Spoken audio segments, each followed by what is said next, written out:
10 kilo बीज अगर कोई बंदा लवेगा रजिस्टर्ड काश्तकार तो उन्होंने 1000 रुपया सबसिडी मिलेगी। किस तरह मिलेगी?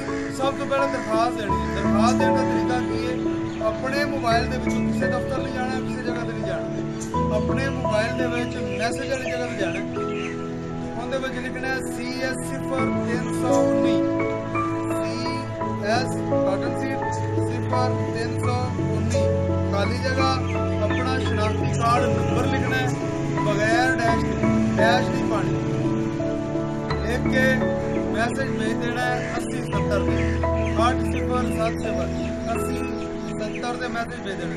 दोबारा दस देना, अपने मोबाइल के मैसेज वाले ऑप्शन में जाना CS 0319 लिखना है, खाली जगह देनी है, अगे अपना शनाख्ती कार्ड नंबर लिखना है और 8070 से भेज देना है कि तुम्हारी दरखास्त चली गई।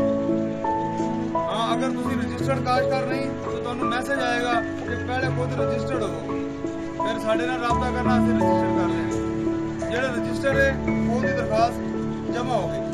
उस तो बाद वो बी लवेगा, बी लैके उन्हें बीच टोकन होएगा, वो टोकन स्क्रैच करेगा, दोबारा मैसेज इसी तरह बनाएगा, टोकन का नंबर लिखेगा, खाली जगह छड़ेगा और 8070 से भेज देगा।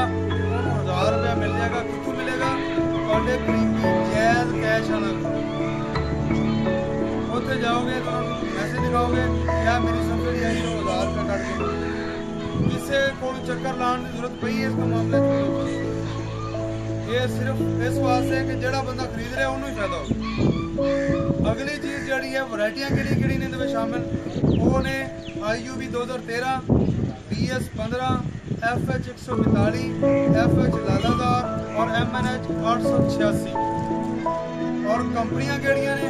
कंपनियां दे विच सब तो वड्डी कंपनी जी पंजाब सीड कारपोरेशन है वो शामिल है, नीलम सीड शामिल है, जलंधर सीड शामिल है, हर सीड शामिल है और बाबा फरीद कारपोरेशन। ये 5 कंपनियां ने जिहड़ियां इस विच शामिल ने। कंपनियां भी अच्छियां ने, वरायटियां भी पूरे पंजाब लेवल दी चंगियां वरायटियां, लेकिन सबसिडी जिहड़ी है वो सिर्फ कपाह उगाउण वाले जिले में अपना भावल नगर शामिल है और डिवीजन शामिल है, इन्होंने मिलेगी सबसिडी। दारू पी लवांगे, पी लिया के टैग जो होगा उन्होंने स्क्रैच करांगे, नंबर लिखांगे, खाली जगह छड्डांगे, शनाख्ती कार्ड नंबर लिखांगे, भेज देवांगे। पहले असीं दरखास्त देवांगे। दरखास्त का तरीका पहले दस्सिया, एक दफा दोबारा दस देना CS 0319 खाली जगह अपना शनाख्ती कार्ड नंबर लिखना है और 8070 से भेज देना है, थोड़ी दरखास्त चली गई। ये है सबसिडियां के हवाले नाल ताकि तुहानूं अच्छी बीज अच्छा मिले।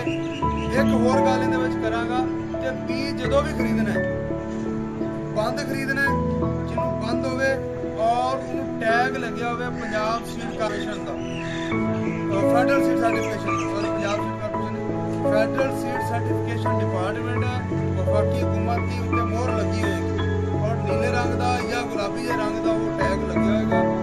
उस अलावा बीज नहीं खरीदना। जो टैग होता है वो बीज साडा जिहड़ा है 80-90% खालिश होता है, जिन्होंने टैग नहीं लगे होता वो दड़ा ही होता है। DAP ते 500, नाइट्रोफास ते 200, SOP ते 800, MOP ते 500, NPK ते 200 और बी ते 1000 रुपया 10 किलो बीज। कितने एकड़ से ये मुख्तलिफ ने। कपास अगर बी की गल करिए तो 2 एकड़ ने, DAP की गल करिए तो 20 बोरियां ने, SOP की गल करिए तो 10 बोरियां एक सीजन में, अगले सीजन फिर। ये सिर्फ उन्होंने बंदों वास्ते ने जिन्हों के किसान कार्ड मौजूद ने। ये प्रकाश है जी, 2 किस्म की। SOP की गल की, MOP भी मिलती है, लेकिन अपने इलाके में SOP का अच्छा रिजल्ट है,